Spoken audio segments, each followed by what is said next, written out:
నమస్కారం city afternoon bulletin కు స్వాగతం.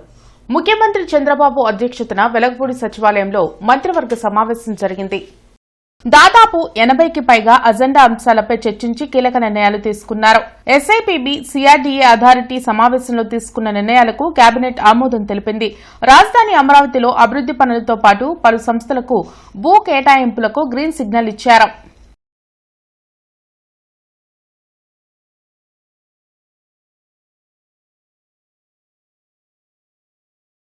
ఇంటర్నెట్ చరిత్రలో సంచలనం సిటీ బ్రాడ్బ్యాండ్. ఇప్పుడు ఇంటింటికి ఇంటర్నెట్, సిటీ నుంచి గ్రామం వరకు అదే స్పీడ్. మీరు ఈ రోజే సిటీ బ్రాడ్బ్యాండ్ కుటుంబంలో చేరండి.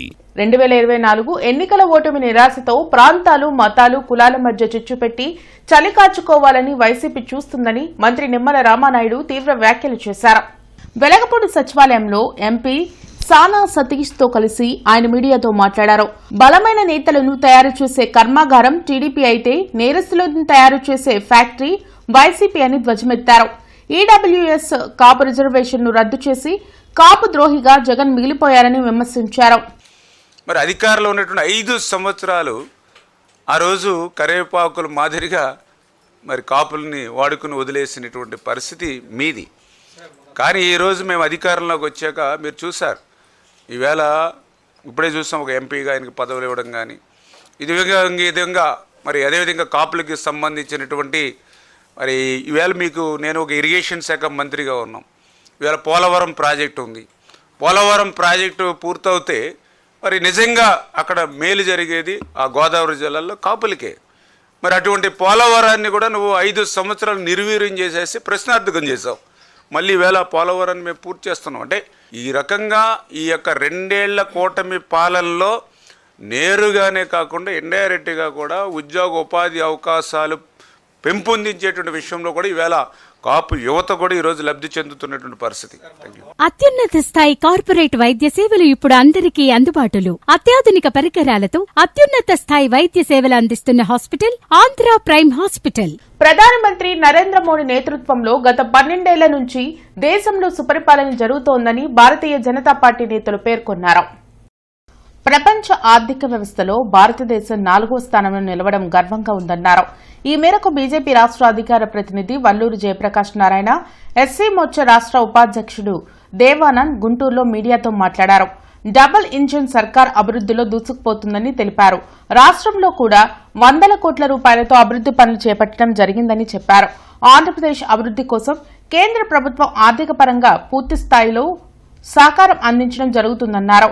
అయితే ప్రతిపక్ష పార్టీలు కులాలు, మతాల నడుమ కలహాలు సృష్టించి రాజకీయాలు చేస్తున్నాయని ఆరోపించారు. ఈ సమావేశంలో బీజేపీ జిల్లా అధ్యక్షులు చెరుకూరి తిరుపతిరావు, శ్రీనివాసరెడ్డి తదితరులు పాల్గొన్నారు. ఇందులో భాగంగా శ్యాంప్రసాద్ ముఖర్జీ వర్ధంతి సందర్భంగా ఆయన చిత్రపటానికి పూలమాల వేసి నివాళులర్పించారు.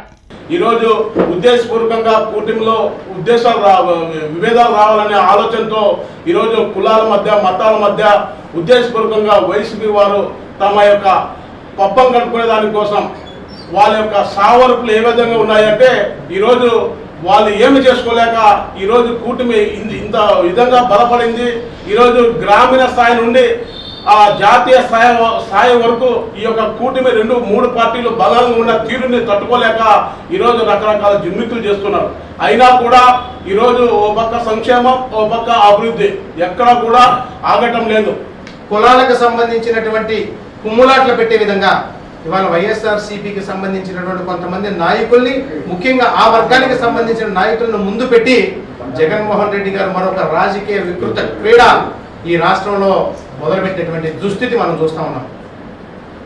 ఈ వైఎస్ఆర్సీపీకి సంబంధించిన నాయకులు గతంలో కనుక మనం చూసినట్లయితే వారు పరిపాలించినటువంటి 5 సంవత్సరాల కాలంలో పరిపాలనలో బీసీల వర్గాలకు సంబంధించినటువంటి బాపట్లకు సంబంధించినటువంటి ఒక చిన్న కుర్రాడిని ఏ రకంగా వాళ్ళ అక్క కోసం వెళ్తే ఏ రకంగా కాల్చి చంపేశారో మనం చూసాం. 25 సంవత్సరాలుగా గౌతమి గ్రూప్ ఆఫ్ ఇన్స్టిట్యూషన్స్ వారిచే నడపబడుతున్న సంస్థ. స్థాపించిన మొదటి సంవత్సరం నుండి 95% ఫలితాలు సాధిస్తున్న విద్యా సంస్థ Shri Gautami degree and PG college. పొగాకు సంక్షేమం నుండి రైతులను ఆదుకోవాలని సంయుక్త కిసాన్ మోర్చా కన్వీనర్ చండూరి రంగారావు విజ్ఞప్తి చేశారు. గుంటూరులోని పొగాకు బోర్డు ఈడీ విశ్వశ్రీతో పొగాకు రైతులు చర్చలు జరిపారు. వారు ఎదుర్కొంటున్న సమస్యలను ఆమెకు వివరించారు. అనంతరం సంయుక్త కిసాన్ మోర్చా కన్వీనర్ చండూరి రంగారావు మీడియాతో మాట్లాడారు. ప్రభుత్వం పొగాకు రైతులకు గిట్టుబాటు ధర కల్పించి ఆదుకుంటామంటూ కేవలం ప్రకటనలకే పరిమితమవుతుందన్నారు. పొగాకు రైతులను ఆదుకునేందుకు కేంద్ర రాష్ట్ర ప్రభుత్వాలు కలిసి 1000 కోట్ల నిధులు కేటాయించాలని డిమాండ్ చేశారు. పొగాకు రైతాంగ సమస్యల పరిష్కారానికి ఈ నెల 24, 25, 26, 27 4 రోజుల పాటు ప్రకాశం జిల్లా కలెక్టర్ కార్యాలయం ఎదుట రిలే నిరాహార దీక్షలకు కూర్చుంటున్నట్లు తెలిపారు. పొగాకు బోర్డు సానుకూలమైనటువంటి పద్ధతుల్లో రైతుల మేలు కోరుతుంది అని మీరు చెబుతున్నారు కాబట్టి మేము నమ్ముతున్నాము. మీరు ఆ దిశగానే రేపు 25వ తేదీన జరిగేటటువంటి బోర్డు సమావేశంలో కేంద్ర ప్రభుత్వము రాష్ట్ర ప్రభుత్వం కొనుగోలు చేయటం మూలంగా మాత్రమే రైతులకు మేలు జరుగుతుంది అనేటటువంటివి సిఫారసు ఇవ్వండి. ఆ సిఫారసు ఇచ్చినప్పుడు ఆ బాధ్యత ఏదో కేంద్ర ప్రభుత్వం మీద రాష్ట్ర ప్రభుత్వం మీద ఉంటుంది. బోర్డు అధికారులు అనేటటువంటి వాళ్ళు సేఫ్ పొజిషన్లో ఉంటారు అని చెప్పాము. వాళ్ళు కూడా అంగీకరించారు. మేము ఉందే రైతుల కోసము, మేము రైతులను ఎలా విస్మరిస్తామండి. కొన్ని మాలో లోపాలు ఉండవచ్చు, అది స్టాఫ్ తక్కువ అయిన కారణంగానో లేకపోతే పని ఒత్తిడి శాస్తి అయిన కారణంగానో, కానీ మా మనసుల్లో దురుద్దేశాలు లేవు అని వాళ్ళు చెప్పారు. ఆ ప్రకారంగా నేను వ్యవహరిస్తానని కూడా మేము భావిస్తున్నాం. ఇంటర్నెట్ చరిత్రలో సంచలనం సిటీ బ్రాడ్బ్యాండ్. ఇప్పుడు ఇంటింటికి ఇంటర్నెట్, సిటీ నుంచి గ్రామం వరకు అదే స్పీడ్. మీరు ఈ రోజే సిటీ బ్రాడ్బ్యాండ్ కుటుంబంలో చేరండి. సిబిఐ విచారణ చేస్తే తప్ప గాదు సాయికృష్ణ కేసులో నిజాలు బయటపడవని మాజీ మంత్రి అంబటి రాంబాబు అన్నారు. గుంటూరులో ఆయన మీడియాతో మాట్లాడారు. ఈ కేసులో సిట్ విచారణ పోలీసులను కాపాడే కోణంలో జరుగుతుందని ఆరోపించారు. కేసు నమోదైన వెంటనే సీఐ నాగరాజును ఎందుకు అరెస్ట్ చేయలేదని అంబటి ప్రశ్నించారు. అతను సాక్ష్యాధారాలు వచ్చిన తర్వాత దాన్ని కర్మం చేయమని దళిత సంఘాలన్నీ కూడా డిమాండ్ చేస్తున్నాయి. ఈ 2 కేసులు కృష్ణలంకలోనే అదే పోలీస్ స్టేషన్లో జరిగినాయి. అదే పోలీస్ స్టేషన్లో రక్షించాల్సింది పోయి భక్షిస్తున్నారు. ఏమిటిది? ఎంత దుర్మార్గమయ్యా! కంచే చేను వేస్తే ఏమైంది చెప్పండి? రక్షించవలసిన వాడే భక్షిస్తే ఏమైంది చెప్పండి? ఎవరు? పోలీసులు రక్షించాలి. ఏమైనా నేరం చేస్తుంటే వాడిని నుంచి ప్రజల్ని కాపాడాలి. నేరస్తులని చెప్పి తీసుకువెళ్ళి వాళ్ళని చంపేస్తుంటే ఇంకేం చేయాలి? ఎక్కడికి పోతుంది రాష్ట్రం? ఎక్కడికి పోతుంది ఈ దేశం? ఎక్కడికి పోతుంది ఈ డిపార్ట్మెంటు, పోలీస్ డిపార్ట్మెంటు? కమిషనరే నాయకత్వం వహించి టాస్క్ ఫోర్స్ని పంపించి అతను తీసుకొచ్చారే. చాలామంది గుసగుసలు ఆడుకున్న దీని వెనుక చాలా పెద్ద కథ ఉంది. అత్యున్నత స్థాయి కార్పొరేట్ వైద్య సేవలు ఇప్పుడు అందరికీ అందుబాటులో. అత్యాధునిక పరికరాలతో అత్యున్నత స్థాయి వైద్య సేవలు అందిస్తున్న hospital Andhra prime hospital. DG Rythu Bazar app ద్వారా తాజా కూరగాయలను ఇంటికే డోర్ డెలివరీ చేసే అవకాశంను ప్రభుత్వం అందుబాటులోకి తెచ్చింది. డీజీ రైతు బజార్ యాప్ను ప్లేస్టోర్ నుంచి డౌన్లోడ్ చేసుకుని రిజిస్టర్ అయితే ఈ సేవలను పొందవచ్చు. రైతు బజార్లో దొరికే తాజా కూరగాయలను అక్కడ లభించే రేట్లకే ఇంటి వద్దకు తెచ్చి అందిస్తామని కృష్ణనగర్ రైతు బజార్ ఎస్టేట్ అధికారి Suresh Babu, DG Rythu Bazar store incharge Srinivasarao తెలిపారు. 8 కిలోమీటర్ల పరిధిలో ఈ డోర్ డెలివరీ సౌకర్యం అందుబాటులో ఉంటుందని వివరించారు. అవసరమైన వారు స్లాటెడ్ టైమింగ్ ఎంచుకుంటే ఆ సమయంలోనే డెలివరీ ఇస్తామని చెప్పారు. ప్రజలు ఈ అవకాశంను సద్వినియోగం చేసుకోవాలని కోరారు. ఇది డిజీ రైతు బజార్ అని చెప్పి మనకి గవర్నమెంట్ వారు తీసుకొచ్చిన యాప్ అండి. దీని యొక్క ఉద్దేశం ఏంటంటే మనకి చుట్టూ 8 కిలోమీటర్ రేడియస్లో కూరగాయలు కానీ, ఫ్లవర్స్ కానీ, ఫ్రూట్స్ కానీ అన్నీ ప్రజలకి త్వరితగా అందించే ఉద్దేశంతో ఇది తీసుకొచ్చారు. ఇది మనకి ఒక నెల ముందు నుంచి గుంటూరులో స్టార్ట్ అయిందండి. ఇది మనకి గుంటూరులో కృష్ణనగర్లో మరియు చుట్టుముట్టులో అందుబాటులో ఉందండి. ఇవి మనకు మామూలుగా ప్రైవేట్ యాప్స్ కన్నా కూడా రేట్లు చాలా తక్కువగా ఉంటాయి. 8 కిలోమీటర్ రేడియస్లో మనకి అందుబాటులో ఉంటుంది. దీంట్లో కూడా మనకి స్లాట్ విధానం ఉంటుందండి. ముందు రోజు సాయంత్రం మనం బుక్ చేసుకుంటే ఎన్ని గంటల్లో మనకి 2ంటికి కానీ, మధ్యాహ్నం 2ంటికి కానీ, లేకపోతే 3ంటికి కానీ, 12 గంటలకు కానీ అలా డెలివరీ ఇచ్చే సిస్టమ్ దీంట్లో తీసుకొచ్చారు. మార్కెట్ రేట్ల కన్నా కూడా ఇది చాలా సులభంగా ఉంటాయండి. మార్కెట్లో మనకి ఇది డబుల్ గ్రేడింగ్ ద్వారా రైతుల నుంచి సేకరించి డైరెక్ట్గా మనకి వినియోగదారులకు వెళ్ళేటట్టుగా ప్లాన్ చేశారండి. మామూలు డబుల్ గ్రేడింగ్ చేసేసి పంపిస్తారు మొత్తం. ప్రతి ఒక్కళ్ళు గుంటూరులోనే ఉన్న వాళ్ళు మీకు ఏ రైతు బజార్ అయితే దగ్గర ఉందో, చుట్టుకుంట రేడియస్ లేదా చుట్టుకుంట కృష్ణానగర్ రైతు బజార్ రేడియస్ అయితే కృష్ణానగర్ రైతు బజార్ రేడియస్లో ఉన్న వాళ్ళు మీరు బుక్ చేసుకుంటే మీకు రైడర్ అనే అతను మీకు తెచ్చి ఇస్తారండి.